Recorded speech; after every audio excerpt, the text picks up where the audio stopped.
पुण्य की जो कमाई होती है वो कहीं ना कहीं हमें अच्छा फल प्रदान करती है।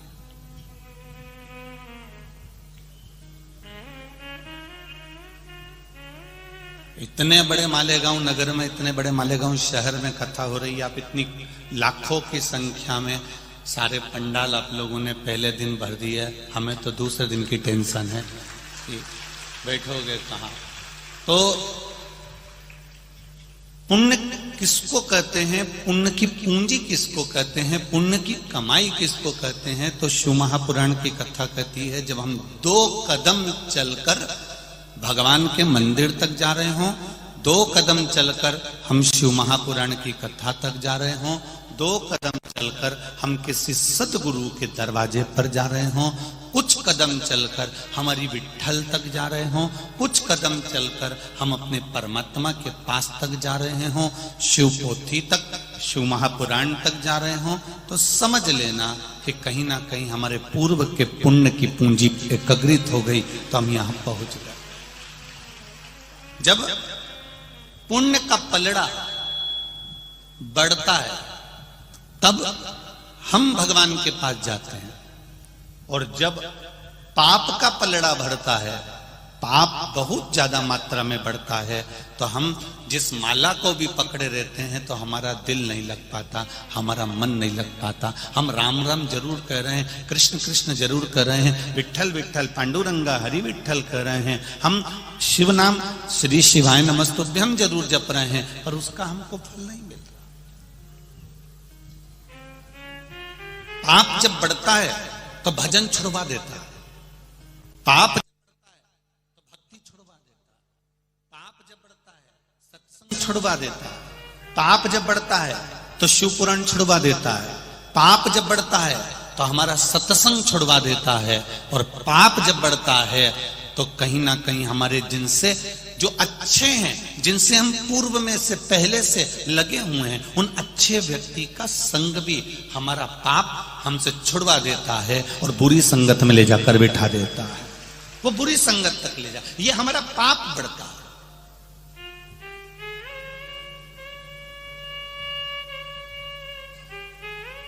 एक गांव का व्यक्ति था, उस गांव के व्यक्ति के पास में पैसा थोड़ा ज्यादा आ रहा था, कमाई अच्छी हो रही थी, तो उसने सोचा कि मैं करूं क्या। उसने कहा एक काम करता हूं, जब धन अधिक आ रहा है, तो पत्नी ने कहा एक काम करो, बाजार में से थोड़ी कोड़ियां खरीद लो। कोड़ियां जानते हो, हाथ में बांधते हैं कोई लोग, ऐसे ऐसे पकटक के खेलते हैं, वो कोड़ी। थोड़ी सी कोड़ियां ले आई है, पति जाता, जितना रुपया बचता उसकी कोड़ी खरीद लेता। अब कोड़ी इकट्ठी कर करके रखने लगा, ढेर कोड़ियों का ढेर लग गया, पूरा घर, पूरा गोडाउन कोड़ियों से भरा गया। अब जब पूरा घर, पूरा गोडाउन कोड़ियों से भरा गया, कोड़ी कोड़ी इकट्ठी हो गई, ढेर कोड़ियां इकट्ठी हो गई।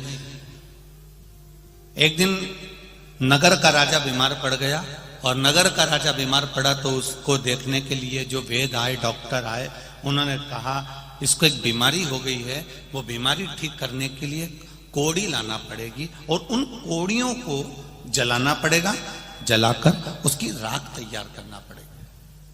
जब कोड़ियों की राख तैयार होगी, वो राख इसके शरीर पर अगर मलेंगे तो इसका शरीर ठीक हो जाएगा। अब नगर में देखा तो कोड़ी नहीं थी, महल में देखा तो कोड़ी नहीं थी, राजनगर में घर में देखा तो कोड़ी नहीं थी, ढूंढ ढूंढ के कोड़ियों को थक गए, कोड़ी नहीं मिली। पूरा मार्केट भी देखा गया, पूरा नगर का एक एक बाजार देखा गया, पर कोड़ी नहीं मिली।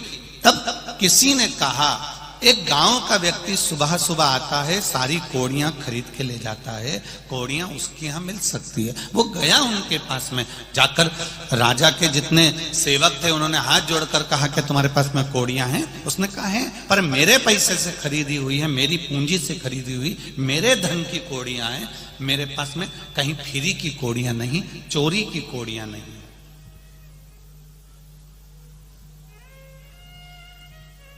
कोड़ियां हैं, हाँ, लाओ जरा कोड़ियां। तो उसने कहा मैं अपनी कौड़ी नहीं दे सकता, तुम्हें देना पड़ेगा, राजा बीमार पड़ा है। उसको डराया, धमकाया। तब उसने एक थाली में कौड़ियां भरकर लेकर आया। उनसे कहा लो तुम्हारा झोला पकड़ो, बैग पकड़ो, बारदान पकड़ो। उन्होंने बारदान पकड़ा, इसने कौड़ियां पर हाथ फेरा, उनके झोले में दिया। फिर भर के लाया, फिर कौड़ियों पर हाथ फेरा, फिर उनके झोले में, उनके बैग में, उनके बारदान में दिया। बार बार यही कर रहा था। तब गुस्सा आ गया राजा के दूतों को, और राजा के सेवकों ने कहा एक बार मैं पूरा बैग उठाकर क्यों नहीं दे देता, एक बार मैं पूरा बारदान उठाकर क्यों नहीं दे देता, ये बार बार हाथ क्यों फेर रहा है। उसने कहा अरे भाई, मैं इन कौड़ियों में हाथ इसलिए फेर रहा हूं, इन कौड़ियों में मैं वो कौड़ी ढूंढ रहा हूं कि वो एक कौड़ी ऐसी कौन सी आ गई जो मेरी इतनी रखी रखाई कौड़ियों को लेकर जा रही है। उस कौड़ी को ढूंढने का मैं प्रयास कर रहा हूं।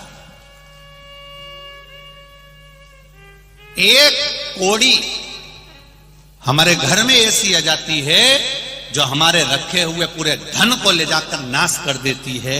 एक कौड़ी हमारे घर में ऐसी आ जाती है जो पैसे को, कौड़ी को, पूरे रखी हुई कौड़ी को, पूरे रखे हुए पैसे को डॉक्टर में कहीं कहीं गलत जगह पर, कहीं कहीं ले जाकर, कहीं मदिरा में, कहीं मांसाहार में, कहीं वेश्यावृत्ति में, कहीं जुए में उस कौड़ी को लगा दिया जाता।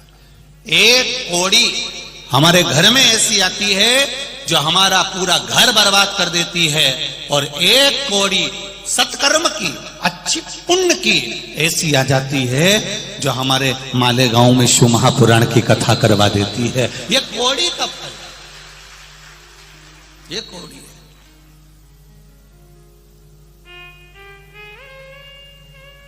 आप आई हो, इतने मेरे भाई बहन यहां पधारे हुए हैं, मेरी माताएं आई हैं, यहां मेरे भाऊ लोग आए हुए हैं।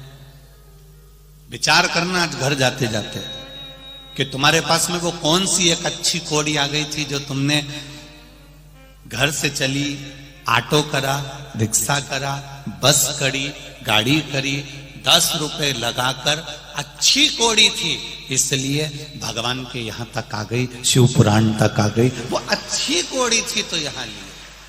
और अगर बेकार कौड़ी होती ना तो तुम आते आते भी घर से, कई माताएं ऐसी होगी जिन्होंने अपनी पड़ोसन से कहा होगा चल रही क्या, चल रही है क्या, हाँ चलूंगी तो सही, चल तैयारी करी, और मालूम पड़े कोई ना कोई ऐसा मेहमान आ गया, कोई ना कोई अतिथि आ गया, कोई ना कोई ऐसा काम आ गया, कोई ना कोई ऐसा कारण आ गया कि वो यहां तक पहुंच भी नहीं पाई।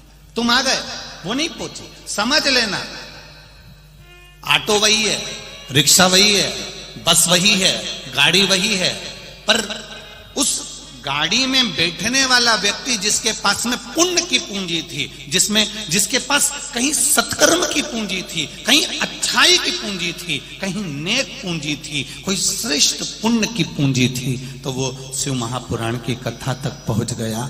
और जिसके पास पूंजी अच्छी नहीं थी तो वो दिन भर इंतजार करता रहा, और शाम के समय पर फिर वो पूंजी लेके ठेके पे चले गया, मदिरा की दुकान पर पहुंच गया। पुण्य की पूंजी आती तो भजन करवा देती, पुण्य की पूंजी आती तो सत्कर्म करवा देती, पुण्य की पूंजी आती तो हमारे जीवन का कोई अच्छा कार्य हमसे करवा देती। पर पूंजी जब गलत हो गई तो वो श्रेष्ठ कर्म नहीं कर पाई।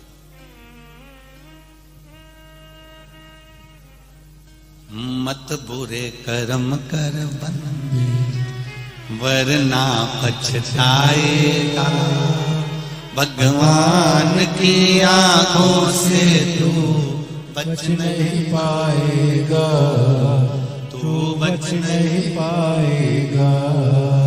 अरे ओ अज्ञानी मत करना गाने, तेरे कर्म का फल भी तू ही पाएगा, जैसा किया तूने तेरे आगे आएगा।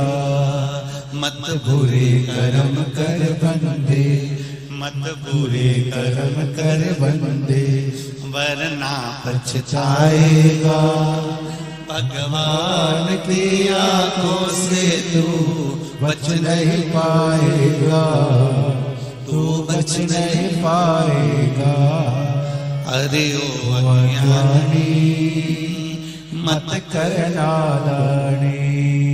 महाराज कोई पुण्य की पूंजी आए जो हमारे जीवन में अच्छा कर